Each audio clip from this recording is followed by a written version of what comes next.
ஓம் மகா கணபதியை நமக.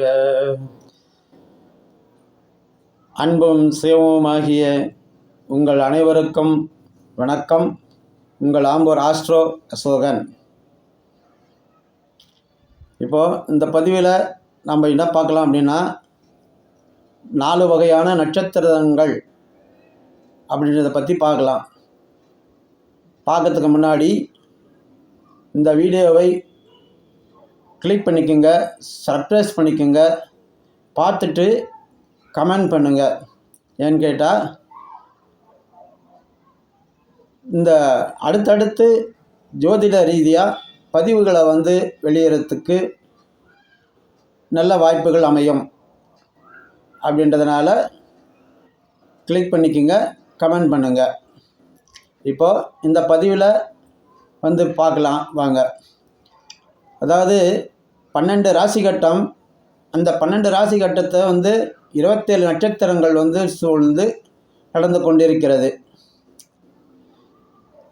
அப்படி 27 நட்சத்திரம் பார்க்கும்போது 4 வகையான நட்சத்திரங்கள் நம்ம ஜோதிடத்தில் பிரிச்சிருக்காங்க.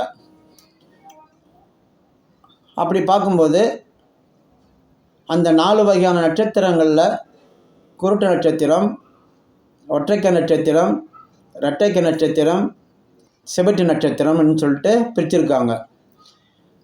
இது எப்படின்னு பார்த்தோம்னா, சூரியன் சஞ்சரித்த நட்சத்திரத்தில் இருந்து 3 நட்சத்திரங்கள் குருட்டு நட்சத்திரங்களாக கருதப்படுகிறது.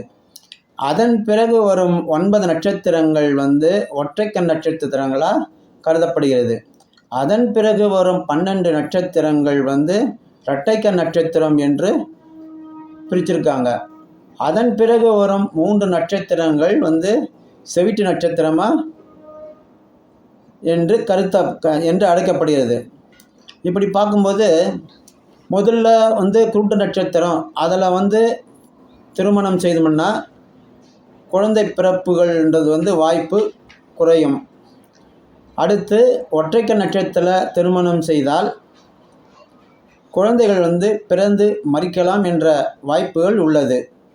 அடுத்து பார்த்தோம்னா இரட்டைக்க நட்சத்திரத்தில் திருமணம் செய்தால் நல்ல நல்ல ஐஸ்வர்யமும் ஆண் வாரிசும் உருவாகும் என்று ஜோதிடத்தில் சொல்லியிருக்குதுங்க. அடுத்து செவட்டு நட்சத்திரத்தில் திருமணம் செய்தால் பெண் மலடியாக இருப்பாங்க அப்படின்னு சொல்லிட்டு கருதப்படுகிறது. அப்போது இப்போ தற்போது பார்த்தோம்னா சூரியன் பகவான் உதாரணத்துக்கு அஸ்வினியில் சந்தித்திருக்கிறான் என்று வைத்துக்கொண்டால், அஸ்வினி, பரணி, கிருத்திகை ஆகிய 3 நட்சத்திரங்கள் குருட்டு நட்சத்திரங்களாக கருதப்படுகிறது. அடுத்து பார்த்தோம்னா ரோகிணி, மிருகசீரிஷம், திருவாதிரை, புனர்பூசம், பூசம், ஆயில்யம், மகம், பூரம், உத்திரம்,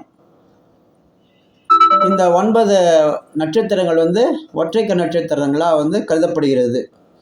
அதுக்கு அடுத்து பார்த்தோம்னா அஸ்தம், சித்திரை, சுவாதி, விசாகம், அனுஷம், கேட்டை, மூலம், பூராடம், உத்திராடம், திருவாதிரை, அவிட்டம், சதயம், இந்த 12 நட்சத்திரங்கள் இரட்டைக்க நட்சத்திரங்களாக கருதப்படுகிறதுங்க. அடுத்து பார்த்தோம்னா புரட்டாதி, உத்திரட்டாதி மற்றும் ரேவதி நட்சத்திரம் செவட்டு நட்சத்திரங்களாக ஜோதிடத்தில் கருதப்படுகிறது. அப்படி பார்க்கும்போது சூரியன் சஞ்சரிக்கும் நட்சத்திரத்தில் இருந்து கணக்கிட்டு கொள்ள வேண்டும் என்கிறது இந்த ஜோதிடம். அப்படின்றத நாம் ஜோதிடத்தில் பார்க்கலாம் என்பதுடன் இப்பதிவினை நிறைவு செய்கிறேன். நன்றி, வணக்கம். உங்கள் ஆம்பூர் ஆஸ்ட்ரோ அசோகன். வீடியோவை பார்த்துட்டு சப்ஸ்கிரைப் பண்ணிக்கோங்க, கமெண்ட் பண்ணுங்கள்.